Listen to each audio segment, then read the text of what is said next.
도내 신규 확진자 수가 사흘 연속 10,000명을 넘었습니다. 지역별로는 강릉시가 가장 많았고 춘천, 원주, 동해 등 4개 지자체에서 4자릿수 확진이 이어졌습니다.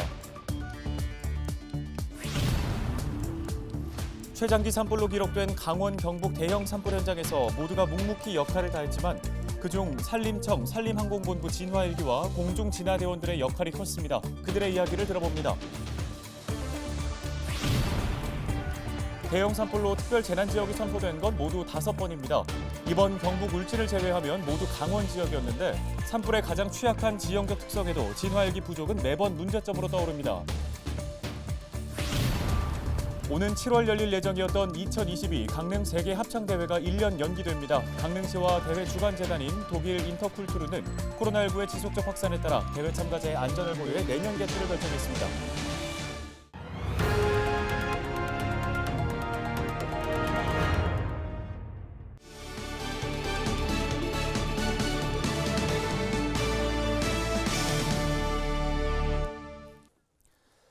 여러분 안녕하십니까? 헬로티비 뉴스 시작합니다. 강원 지역의 신규 확진자 수가 사흘 연속으로 10,000명 선을 넘어섰습니다. 17일 0시 기준 강원 지역의 신규 확진자는 모두 11,768명으로 집계됐는데요. 지역별로는 강릉시가 4,639명을 기록하며 가장 많이 발생했고 춘천, 원주, 동해 등 4개 지자체에서 4자릿수의 신규 확진자가 발생했습니다. 지난해 12월부터 2자릿수를 유지하던 지역의 사망자 수는 꾸준히 증가해 이달에만 142명을 기록 중인데요. 강원 지역에 남은 중환자 전담 치료 병상은 단 하나, 가동률은 98%를 기록하고 있습니다. 교육부가 학생과 교직원을 대상으로 실시하고 있는 등교 전 코로나19 선제 검사 기간을 연장한다고 밝혔습니다. 이에 따라 다음 달 16일까지 도내 초중고등학교 학생과 교직원들은 등교 전 주 2회 신속 항원 검사 실시가 권고됩니다. 다음 달 셋째 주부터는 주 1회 검사를 받고 지역별 감염 상황에 따라 강원도 교육청이 검사 지침을 탄력적으로 적용할 방침입니다.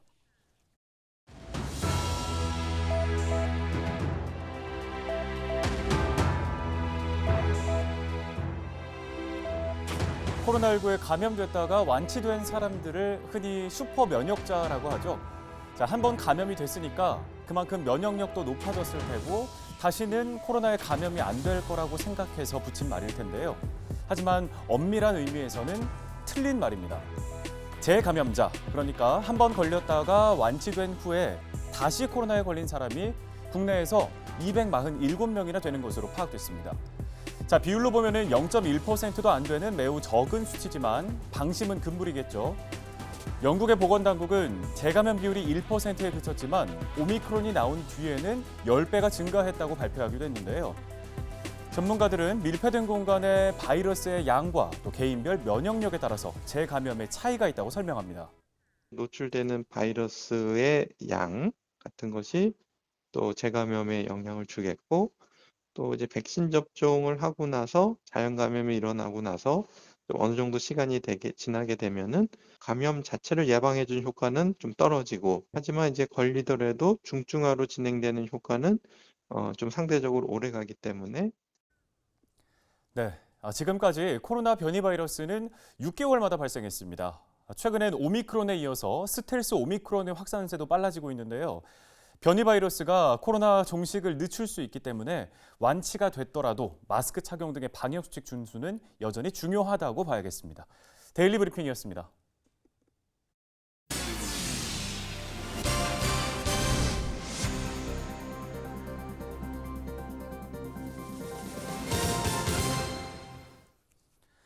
다음 소식입니다. 강원과 경북의 대형 산불은 역대 최대 산림 피해와 최장기 산불로 기록됐는데요. 최악의 산불 상황 속 보이지 않는 곳에서 묵묵히 역할을 다한 분들이 적지 않습니다.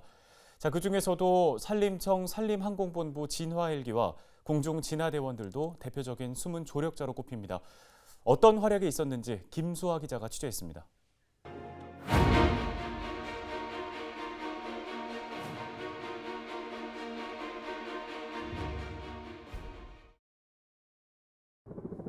자욱한 연기를 뚫고 산림청 진화헬기가 쉴 새 없이 날아다닙니다.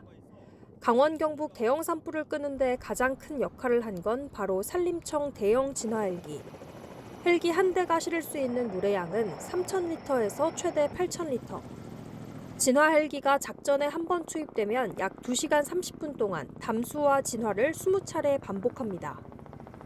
산세가 험한 지형에는 지상대원이 투입되기가 어려워서 헬기 진화가 필수적입니다. 그런데 이번 산불은 연무가 짙게 깔리고 바람이 매우 거세서 헬기 진화에도 어려움이 있었습니다. 특히 마지막까지 불길이 남아있었던 울진 응봉산 일대는 깊은 협곡과 절벽이 있어 지상진화대 투입이 쉽지 않았던 곳입니다.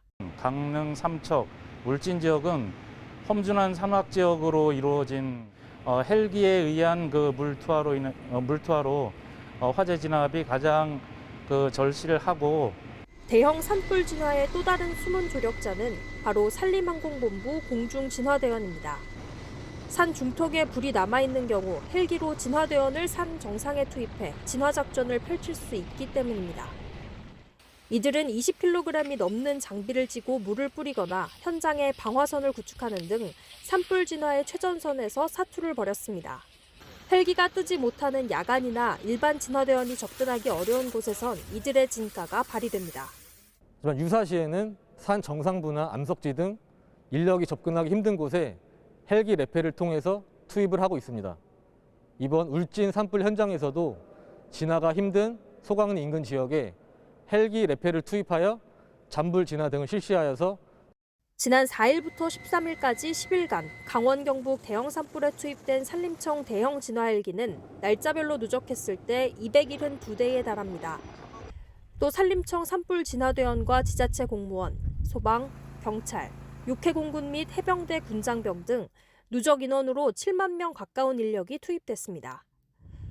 역대 최대 산림 피해를 냈고 최장기 산불로 기록된 이번 산불은 묵묵히 자신의 역할을 다한 이들의 사투 덕분에 꺼질 수 있었습니다. 헬로티비 뉴스 김수아입니다. 대형 산불로 인해 특별 재난 지역이 선포된 사례는 지금까지 모두 5번이 있었습니다. 대상은 이번 경북 울진을 제외하면 모두 강원 지역이었는데요. 산불에 가장 취약하다는 지형적인 특성에도 불구하고 진화헬기 부족으로 매번 어려움을 겪고 있습니다. 헬기 추가 도입도 예산 문제 등으로 차일피일 미뤄지고 있는 상황입니다. 보도에 양진호 기자입니다. 산불 진화 작업의 핵심 전력인 진화 헬기. 이번 초대형 산불 역시 헬기가 없었다면 사실상 진화가 불가능했습니다. 하지만 정작 강원도가 임차를 통해 확보한 헬기는 모두 6대에 불과합니다. 그나마 임차 헬기 6대 중 2대는 정비를 이유로 이번 작전에 투입되지도 못했습니다. 피해 지역 주민들이 발만 동동 구르며 헬기를 기다린 이유입니다. 헬기가 와서 좀 진화를 해주면은 그나마 좀 진화가 될 것 같은데 지금 형태를 봐서는 헬기가 언제 안 들어오고 있으니까 둘이 뭐 불러서 막 들어오니까 그게 좀 그게 좀 답답하죠. 요즘은 그 집 근처에 이 농사를 안 지어 보니까 묵은 토지가 많아. 그러다 보니 이게 막 갈대고 뭐가 나나 노니 불이 들어왔다 이러면 뭐 집은 그냥 뭐 수직간. 산림청의 상황도 마찬가지입니다. 보유 헬기 47대 중 절반을 넘는 26대가 수리 문제로 운행이 불가능했습니다. 작업 효율이 가장 뛰어난 담수량 5,000리터 이상의 초대형 헬기 6대 역시 이번 산불 기간 단 한 차례도 출동하지 못했습니다. 뭐 지금 인근 지역에 지금 삼척보다 더 큰 대형 이제 산불이 발생했고 또 뭐 어쩌면은 국가 주요 시설도 방어하고 이런 목적에서 아마 조금 이제 여기에 좀 소홀히 이렇게 삼척이 좀 이렇게 아마 관계 당국에서 생각한 것 같아서 아마 헬기를 안 보낸 것 같습니다. 사정이 이렇다 보니 삼척과 동해, 강릉, 영월 등 피해 지역 곳곳에서 헬기가 보이지 않는다는 원성이 끊이지 않았습니다. 강원 지역 자체만 해도 피해 지역이 워낙 광범위해 헬기 운용이 어려웠는데 앞서 불길이 번졌던 울진 지역의 화마가 거세지며 장비와 인력이 분산된 탓도 컸습니다. 강원도가 산림청, 소방당국과 함께 추가 헬기 도입을 추진하고 있지만 이번 초대형 산불과 같은 재난급 사태에 대응하기에 그 수가 턱없이 부족합니다. 사실은 지금 우리 이제 소방청에서 헬기 한 대를 대형 헬기 한 대를 지금 구매 절차가 진행되고 있는데요. 그것만으로도 좀 부족하다 싶어서 우리 강원도에서 독자적으로 운영할 수 있는 이제 헬기를 더 추가 확보하는 것을 저희들이 적극 검토하도록 그렇게 하고. 강원도가 임차한 헬기의 평균 기령은 42년. 그마저도 진화를 목적으로 만들어진 전문 기체가 아닙니다. 강원 지역에서 반복되는 초대형 산불에 대비하기 위해선 부족한 헬기의 초과 도입은 물론 담수기지 구축, 조종사와 정비사에 대한 체계적인 교육과 안전 확보까지 필요한 일들이 산적해 있습니다. 헬로티비 뉴스 양진호입니다. 다음 소식입니다. 강원경찰청이 특별재난지역으로 선포된 삼척과 강릉, 동해 지역 주민들을 대상으로 교통과태료와 범칙금 부과를 완화한다고 밝혔습니다. 지원 대상은 산불 발생일인 이달 4일부터 13일까지 무인 단속 카메라에 속도, 신호 위반으로 적발된 2,100여 건입니다. 경찰은 별도의 절차 없이 적발건을 면제 처리하고 해당 일 이전에 체납된 과태료와 범칙금 6만 4천여 건도 납부 기간을 3개월 연장한다고 밝혔습니다.